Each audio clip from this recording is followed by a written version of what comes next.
Erev Tov, everybody. Thanks for joining at this late hour on Monday night as we continue through. Shavuot interrupted our regularly scheduled programming of Parashat Naso, and now we are in Parashat Beha'alotcha. I find one of the most incredible parshiot in terms of its mixture um, of law and narrative, and as Rabbi Josh Feigelson will point out, this sort of momentous transition between the end of the instruction that was received at Har Sinai and the end of this sort of aspirational vision of the way Bnei Israel were to organize themselves and journey, and then how it looks in real life.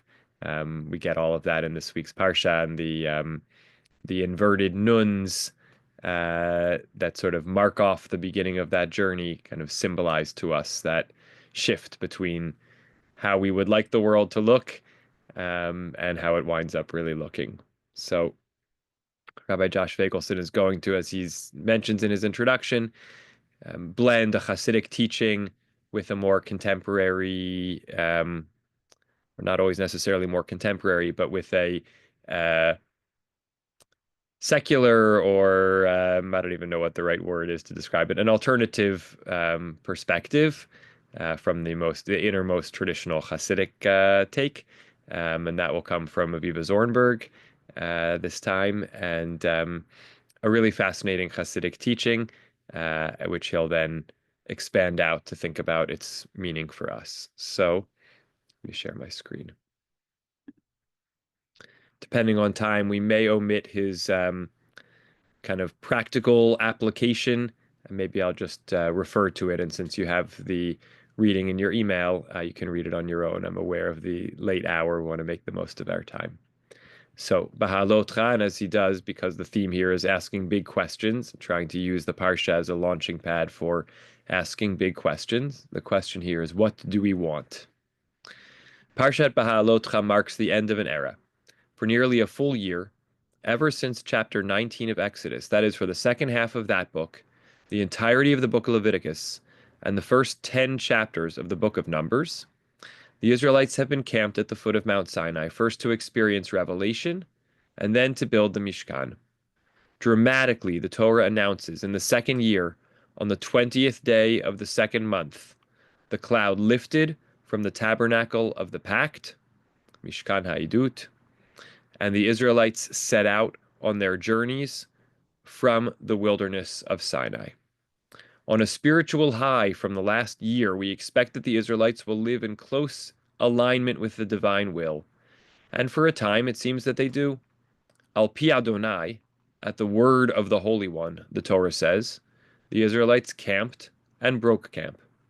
In the 6 verses between Numbers chapter 9, verses 18 to 23, the Torah repeats the phrase Al pi Adonai 8 times, as if to drive home the synchronicity between the people and the divine. That's in the section. It's worth going back to see that.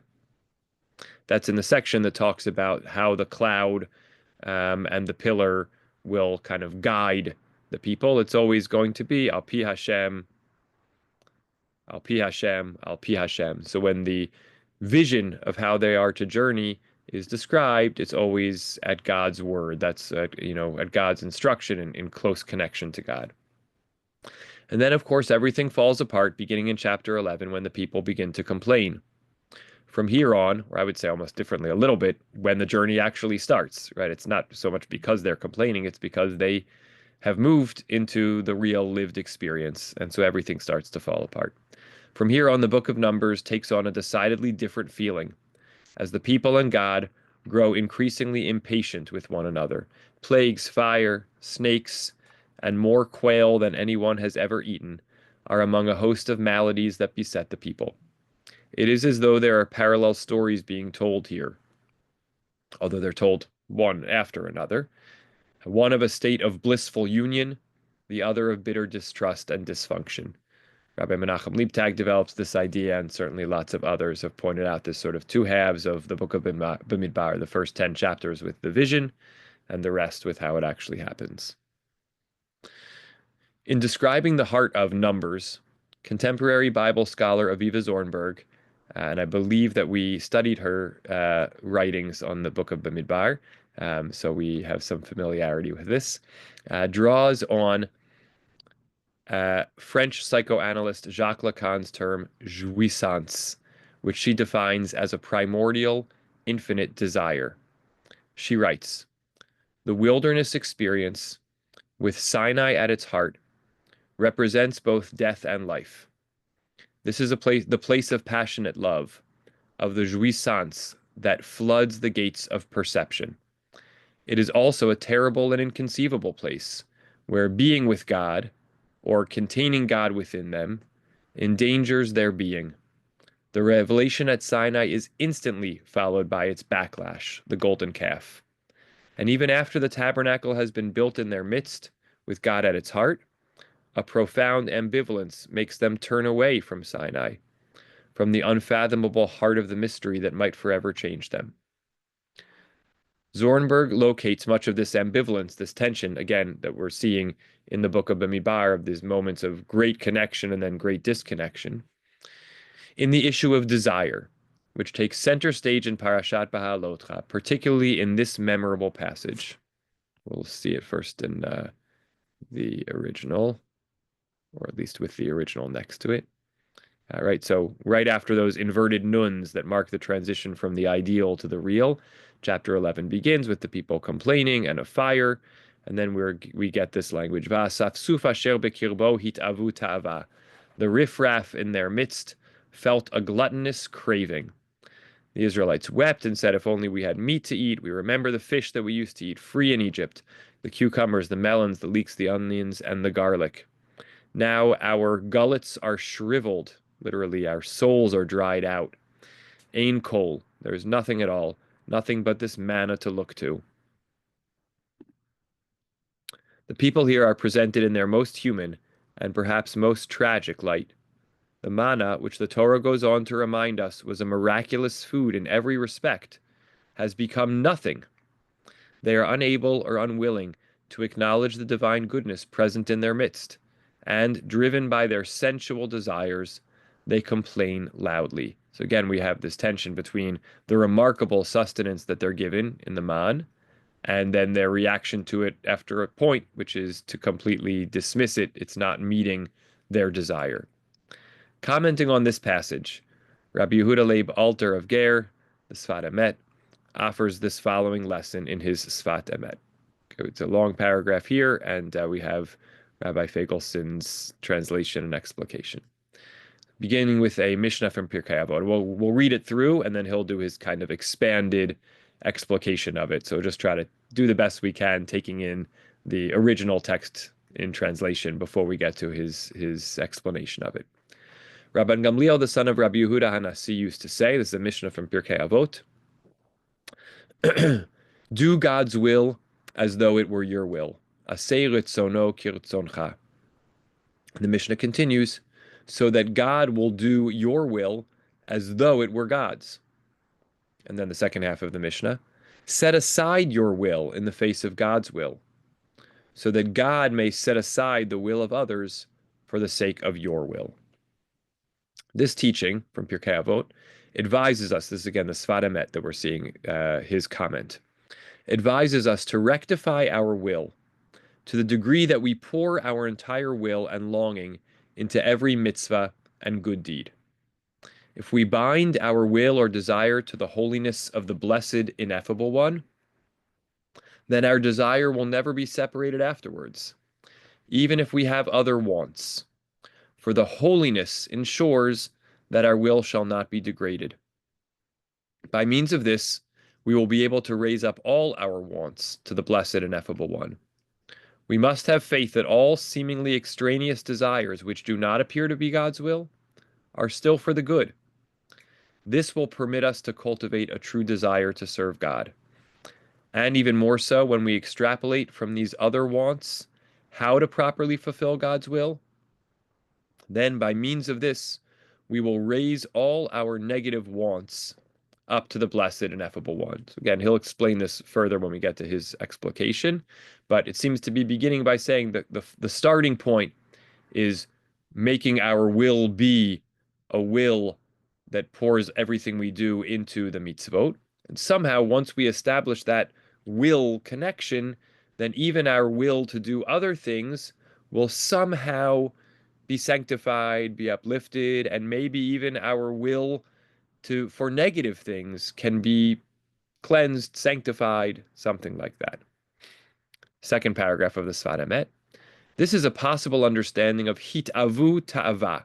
That's what we saw in that first verse of the complaining, of the second story of the complaining.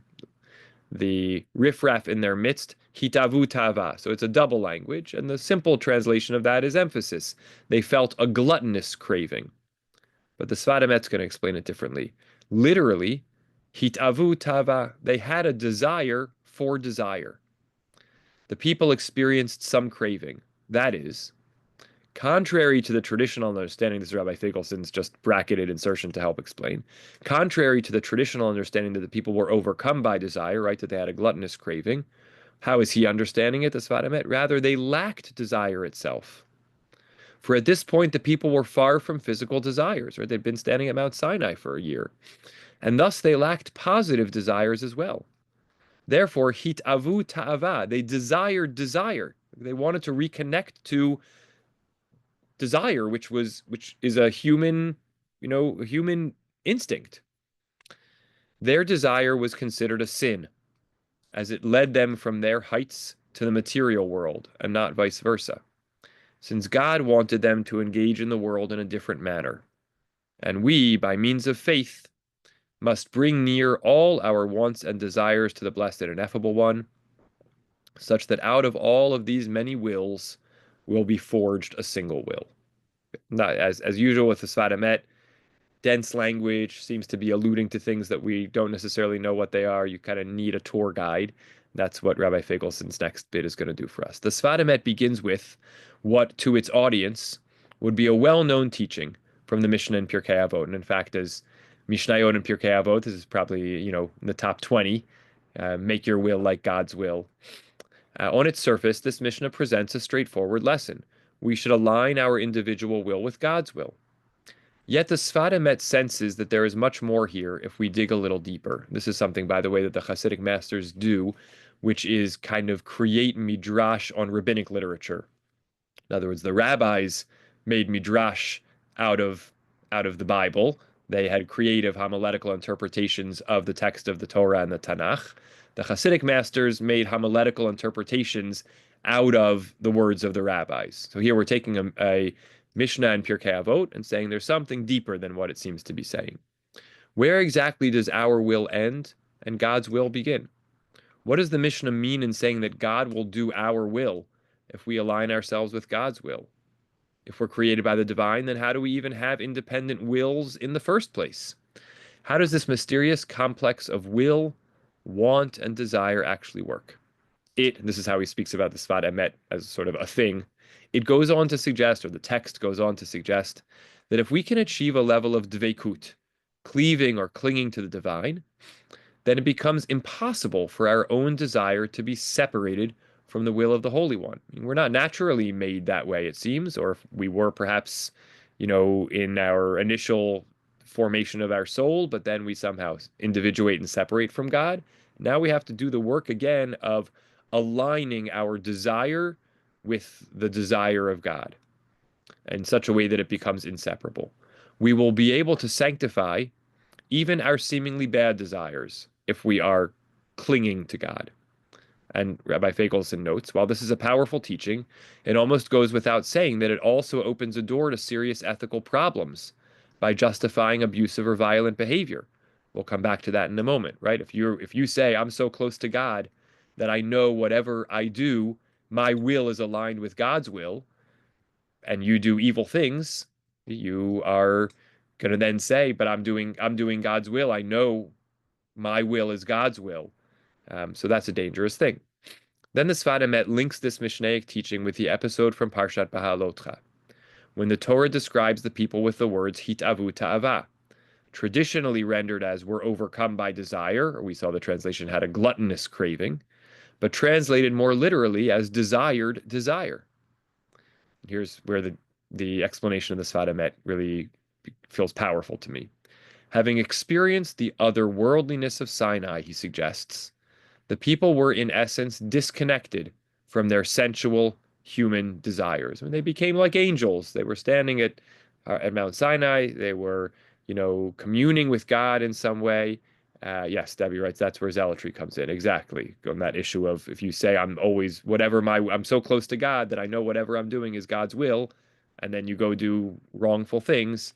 Exactly. So, but how did they get to this? Not that they were in that place, but how are we understanding this vis-a-vis Bnei Israel?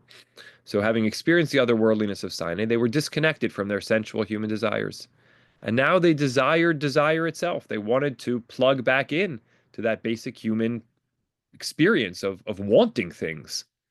The Holy One intended that the people would be able to direct their worldly urges toward their divine purpose. But they failed in that, instead thinking they were, or should be, cut off from worldly desire rather than channeling it. Right? And in a sense here, I feel there's sort of um, a reflection of the idea that, I think sometimes we have, which is to be close to God, we have to negate ourself, our sense of desire, and we have to become ascetic to become close to God. And that's not God's idea. God's idea is that the material can be channeled in a holy way. We don't have to separate ourselves from the material to achieve spirituality. We have to understand how to appropriately relate to the material world to achieve spirituality. But the Israelites at Sinai had not yet understood that. And so at Sinai, they left the material world in order to connect to God, and then they were lost. And now they were sort of saying, we got to plug back into that. And they sort of went to a hyper materialistic, visceral uh, area of desire. Right? So the Holy One intended that people would be able to direct their worldly urges toward their divine purpose, but they failed in that, instead thinking they were or should be cut off from worldly desire rather than channeling it. The lesson for us comes through a life of faithful commitment to Torah. If we can live faithfully in accordance with the Torah, concludes the Sfat Emet, we become capable of experiencing a complete, wholesome sense of alignment with the divine, elevating our impulses, urges, yearnings, and desires to a holy purpose, right? That's what the Sfat Emet said sort of at the beginning when he said, um, rectify your will to the degree that you pour your entire will and longing into every mitzvah and good deed. And then if you bind your will to the desire or the holiness of God, then the desire will never be separated afterwards, and we'll be able to raise up all of our desires to God. Yet, how do we do that? How do we align what it is we want and what the divine wants of us? I would suggest that the Sfat Emet is pointing towards the cultivation of an enlightened awareness, one that is cognizant of our human desires, is able to acknowledge them and bring them to serve holy purposes by means of emunah, a committed, disciplined relationship with the voice of divinity available to us within. We've got to pause and take in this sentence because here he's offering a really modern or modernly expressed notion of emunah. You hear the word emunah, you think faith, faith in God, right? God is out there, and I believe in God. But he, head of the Institute of Jewish Spirituality, he has a different way of talking about emunah. What is emunah? What we would normally translate as faith or belief in God. A committed, disciplined relationship with the voice of divinity available to us within. In other words, a practice, a sincere and orderly practice of looking inside ourselves to connect to the godliness which is within us. Again, just a different way of talking about faith than we might be accustomed to. It is when we react rather than respond, when we do not make the time or space to cultivate more expansive and attuned habits of mind heart. It's very, modern spirituality speak, that we are most prone to unthinkingly following our desires, which can result in regretful actions or worse, abusive behavior. In other words, we have desires. We don't want to have instinctive reactions to those desires. We want to feel them. We want to have enlightened awareness where we are able to attend to them in reasoned time, and then channel them, direct them, right? It's not, desire is not the problem. How we react and what we do with the desire is the key issue. Aviva Zornberg quotes Rashi on Numbers chapter 11, verse 10, just a little bit later, right? So after the story and the complaints and talking about the man, then it says that Moshe heard the people weeping, every clan apart, each person at the entrance to his tent. God was angry and Moshe was distressed. Why are the people, why are they complaining so much that they're getting all bent out of shape? Why are they unhappy with what they have? The phrase here is bochel mishpachotav, weeping according to their family. Every clan apart is how it's translated here. So Aviva Zornberg quotes Rashi on Numbers 11:10, who comments that when the Torah says the people were weeping in their families, it really means that they were crying over the prohibition of incest. Incestuous meaning weeping over the fact that they can't have intimate relations with their own family members. Go with us for a minute. Incestuous desire is essentially a desire for a desire-free life, writes Zornberg. In fantasy, family love is a resource that can be exploited without effort.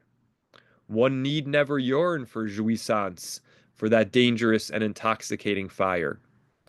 But once incest is forbidden, sorry, it's blurry here a little bit, sexuality becomes a force bound by prohibitions. In that moment, desire is born. A partner has to be sought from beyond the family group. Gaps must be bridged. Language shaped to frame laws, conventions, a network, a fretting through which the fire of jouissance may shine. With this comment, Zornberg via Rashi brings us bracingly to ground, dealing with some of the most elemental and basic conflict that can occur between drives and conventions, and one of the epicenters of Freudian psychology. Indeed, the taboo of incest is so deeply ingrained in us that you may well have squirmed a bit reading the last paragraph. I squirmed as I wrote it.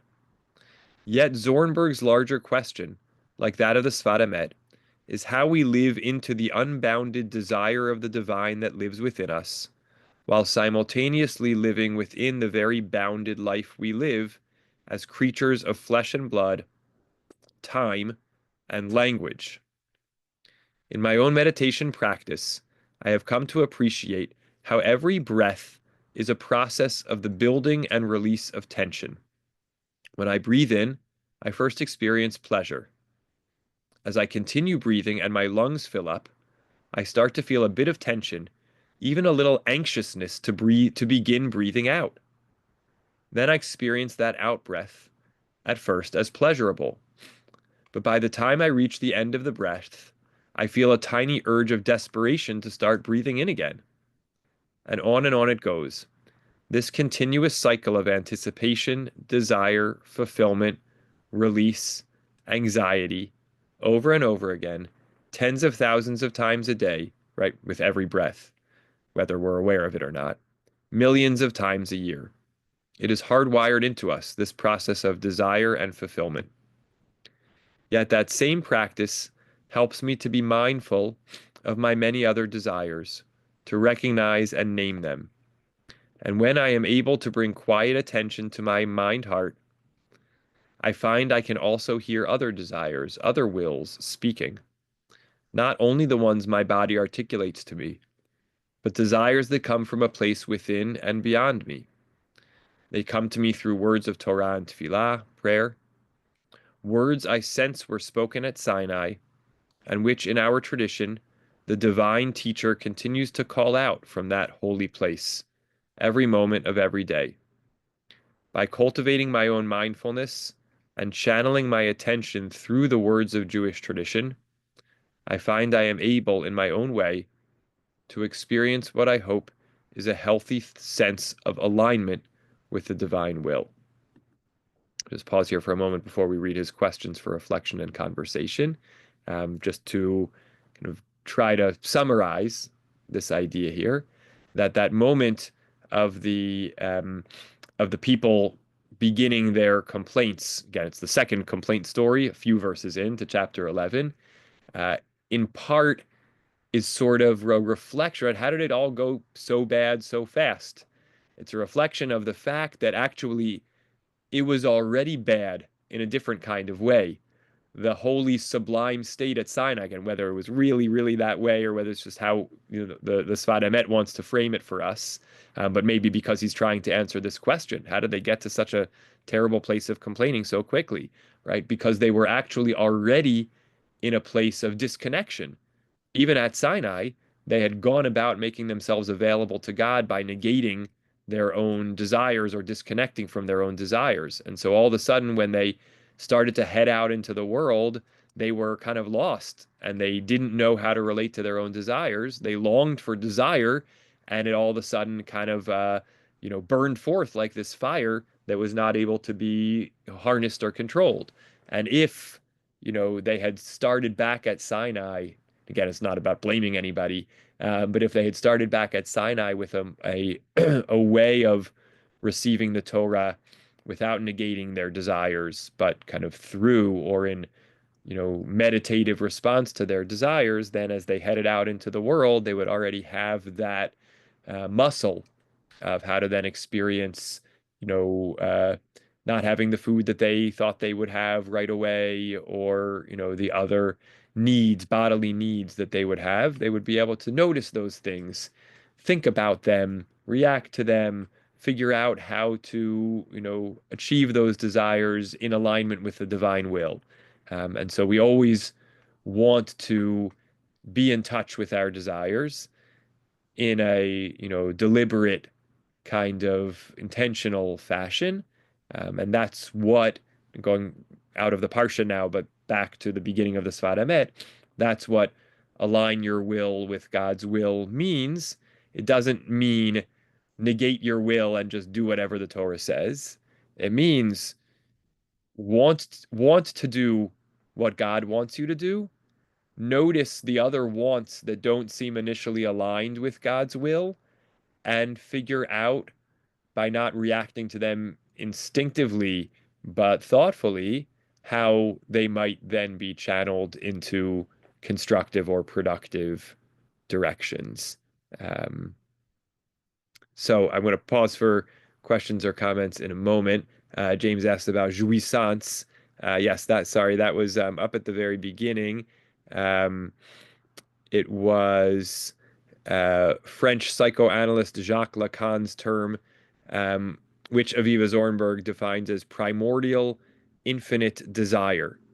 And she says earlier on, she's quoted earlier on as saying that the wilderness experience represents both death and life, a place of passionate love, the jouissance that floods the gates of perception. I'm just going to circle back. Thanks for bearing with me to the reflection questions, and then open up for either answers or reactions to those questions or to the teaching itself. A central line in the teaching of the Sfat Emet is this: if your will cleaves to the holiness of the Blessed Ineffable One, then by means of this you cannot be separated afterwards, even if you have other wants, for the holiness ensures that the divine will shall not be degraded. Try to paraphrase this teaching, right? Sort of saying, what does this actually mean? What do you think the Sfat Emet means by you cannot be separated? From whom or what can you not be separated?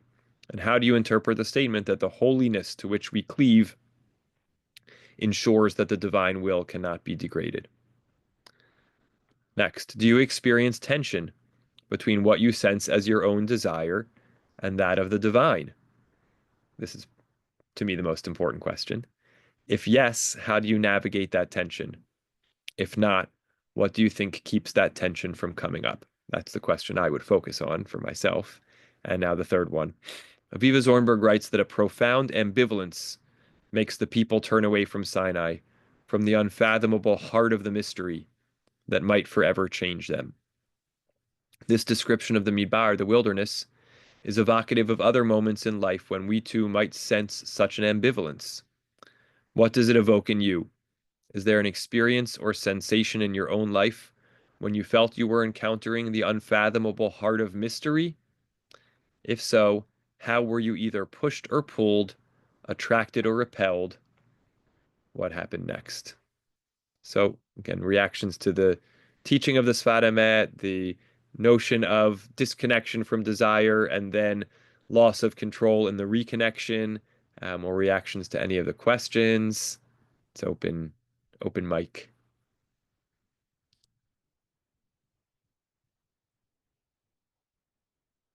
Racha, please. Great to hear you. Um, yeah, I noticed something that I hadn't noticed before in that very well-worn section about the complaining. You would think they would say, we remember the meat that we had in Egypt, but they don't. They talk about all kinds of other things. So it's not even a good argument. So it made me wonder what's going on. And maybe to a certain extent, they did some of these separating from their own desires when they were at Har Sinai, which made it easier for them to, rather than saying, we wish we were back in Egypt having what we had there, what they're really saying is, we want something better now. We want to separate even more from Egypt, which is the opposite of what you would automatically think they were saying. And how how are you coming to that thought? Because they're asking for something. Because they're asking for meat, and their proof text is because we remember what we had in Egypt, and none of the things they mention are meat. Uh-huh. Uh-huh. It's I- fascinating to me. It's like the worst argument in the world to Right. support their cause. Right. So Right. what it says to me is that maybe they have made that separation in the Sinai experience. Maybe it's given them the balance to move even further away from Egypt rather than to actually want to go back there. Uh-huh. Even though when what they talk about remembering, they say they remember that thing that we had in Egypt, but you're saying because it's not meat, Right. it's somehow creating this gap. Yeah, interesting. Yeah, so what they actually are saying, we want something better than we had in Egypt. We're Uh-huh. so far removed from Egypt. It's not that we long to go back to Egypt. I got it. Okay, sorry, it took me a moment. So in other words, I'm just going to share my screen again to the text. When they say, if only we had meat to eat, we remember these things that we used to eat in Egypt, you're saying sort of the opposite of how I think it's classically understood. Because they don't mention meat there, they're saying you're saying that they're saying, if only we had meat to eat, we remember the stuff that we had in Egypt. That wasn't even what we want. That's the past. We want now something even better than that. And that's indicative of kind of this actual kind of movement of separation from Egypt. Yeah. Separation from Egypt and really taking on the will of Hashem. Mm-hmm. Mm-hmm. Interesting. It's a generous reading, I think, and a thought-provoking one. Well, Great. because it's so unusual, it never Y occurred to me that yes. they're not reflecting fondly on the meat. Yes. Yes. It is a kind of surprising when yeah, I've never paused and paid attention to that either. So really it does provoke thought about what's going on there. Is that Joan and Moshe? And then we'll come to Lance. We don't hear you yet. Go ahead and unmute. You're muted a bit. If you unmute, we'll hear you. Or are we? Okay. Yep. Okay. All right. I'm just curious. Next Pasha is going to be Shalach, where they send the spies. And Yeah. suppose the women they didn't want to send spies. They were willing to go straight ahead with that, sending spies. Now in this Pasha, when they said the riffraff, I'm just curious, was it only the men who wanted to meet, or was it the women? Hmm. Interesting.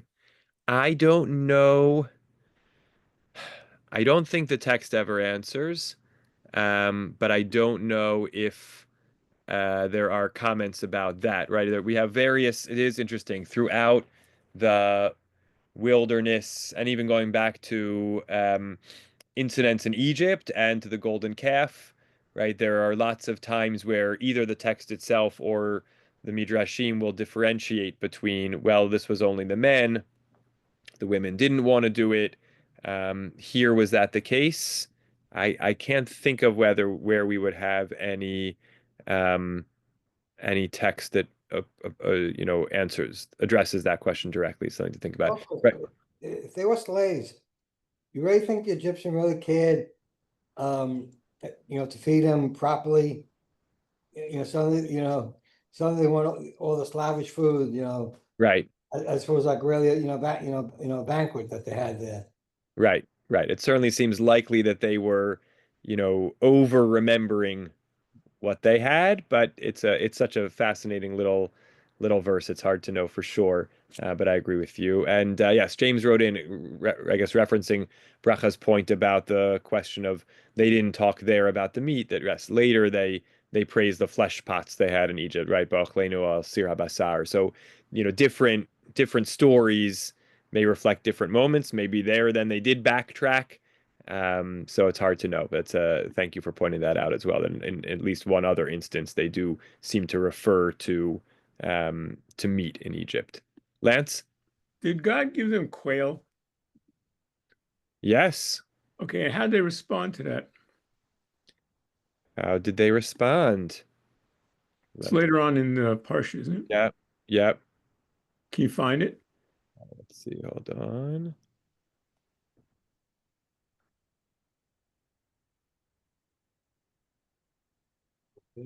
Yeah. Right, that's the meat. Hold on.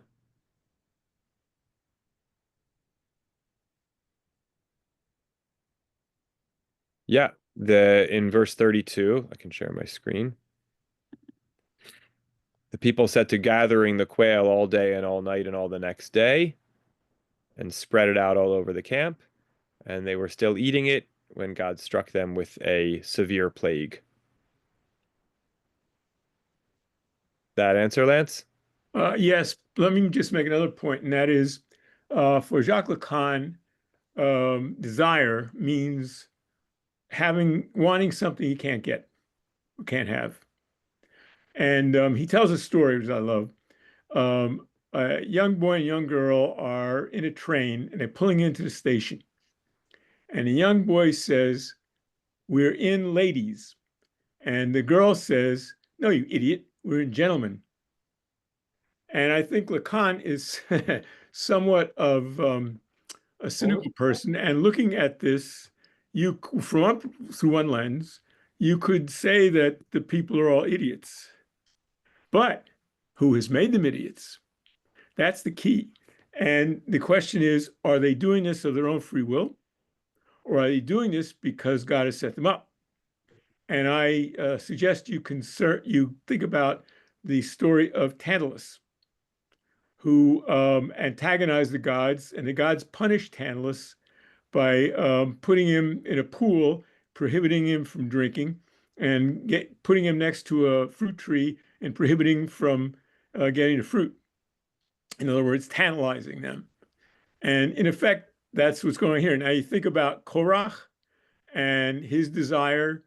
You think about at the golden calf, they wanted Moses, right? But instead they got a magical thing. And the manna, right? They don't like the manna, which is supposed to be the ideal food, but it's magical. And if you go into Joshua chapter 5, you will find that the celebration of the Passover is really a celebration of the end of the manna. And what that means is they're now living off the land, and they've really gotten the real instead of the symbolic.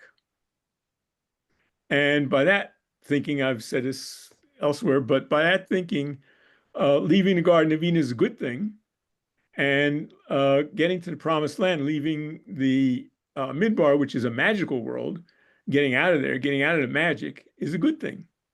Hmm. Great, great. Thank you. Other comments, thoughts, reactions? It's late at night. It's a lot to take in.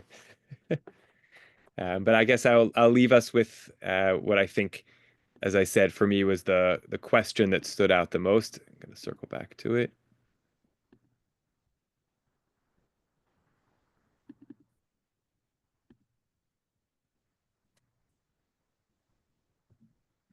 Do you experience tension between what you sense as your own desire and that of the divine?